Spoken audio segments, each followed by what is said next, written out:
Waiting, waiting, waiting. All my life, I've been waiting for my life to begin, as if somehow my life was ahead of me, and that someday I would arrive at it.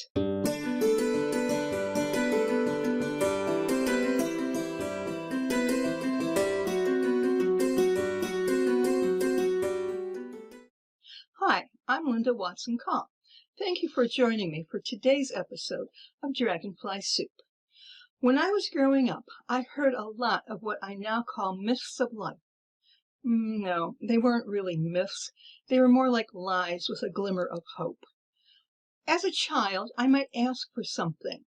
It might be a little extravagant, like a trip to Disneyland, or trivial, like, can I get some goldfish as a pet? And if my parents didn't want me to have it or do it, the answer would go something like this.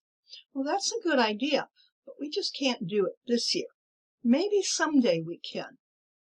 The problem was, and it didn't take me long to realize it, someday rarely came. As I got older, I heard different variations of the same theme at the places where I worked. Only this time it went something like this. You know, that's a great idea, but the timing just isn't right. Let's wait a while and see if it could be implemented at a later date. Wait a while? How long is a while? A week? A month? A year? Or how about this version? We have to let all the pieces fall in place first. Or we need to get our ducks in a row. Or some other nonsensical phrase that really means it's not going to happen. And I know it's this type of thinking, waiting for everything to be right, that keeps us from reaching our goals.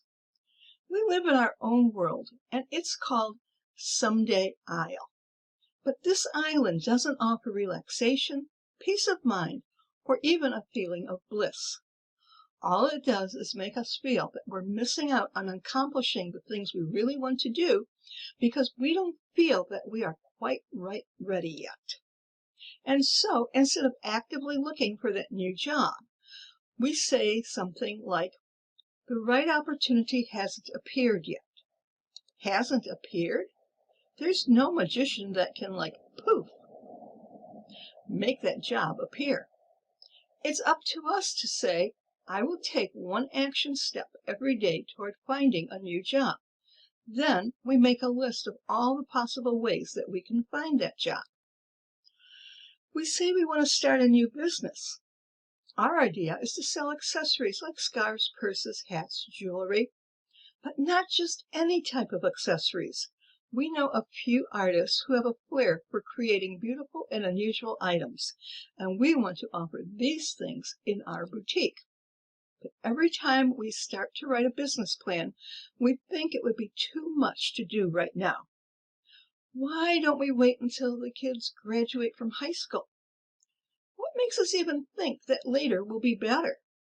There will always be things to do, and unless we actually carve out some time for our dreams, there won't be a better time than right now.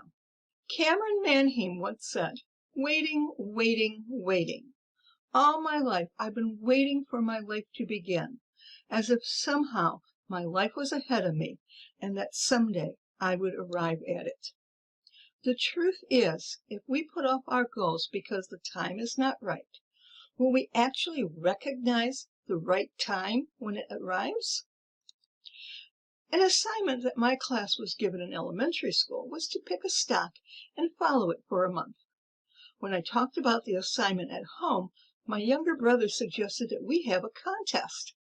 We would each pick a stock and see who would make more money at the end of the month. I picked Kellogg's. It was a company I recognized. He picked Xerox because it was the only company on the stock market that began with an X. Our whole family laughed at him. At the end of the month, he made more money than I did. I stopped following Kellogg's and went on to new assignments, but my brother didn't. After 1 month of following Xerox, he was intrigued with the stock market and its potential. As soon as he was able to, he started investing in stocks. Oh, I won't say he's made a killing, but it sure has bolstered his savings account. In the 5th grade, he was on Someday I'll, but he didn't stay there all his life. As soon as he could, he followed his plan to invest in stocks, and it paid off for him. We tend to get comfortable with where we are in life. We say we want to move on. We want something better. We say we have our dreams.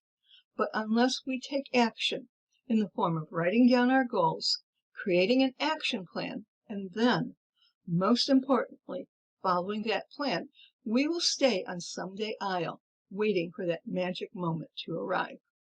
Is that where you want to be? Are you willing to take the necessary steps to leave Someday I'll? Why don't you share with us, either in the comments below or a private message, how you plan to get off Someday I'll? And be sure to click like for this week's episode, and while you're at it, share it with your friends. And I'll see you next week, right here on Dragonfly Soup. Here's to our transformation and our best year ever. What if you could get anything you want in life? You know you can. Whatever you want, a better job, a vacation home, your own business, it's all within your reach, no matter what your current situation is. I know because I did it. As a divorced mother, I knew the odds were against me. 20% of all divorced women fall into poverty. 25% lose their health insurance, and 75% of divorced mothers don't get their full child support. I learned the principles of manifestation shortly after the divorce, and within a few years, I was making more money than my ex-husband, was able to build my dream home in the country, complete with horses, and I transformed my writing ability into a successful multimedia development company. I am willing to share with you the techniques I've learned. They are all in my book, Living an Abundant Life. Each chapter of this book explains a method that I used and shows you how you can achieve your goals using that principle. Living Abundant Life is available on Amazon, but if you click the link below and order the paperback version through my bookstore, I'll send you an autographed copy, no extra charge. Start creating your dream today. You have the power, and this book will show you how.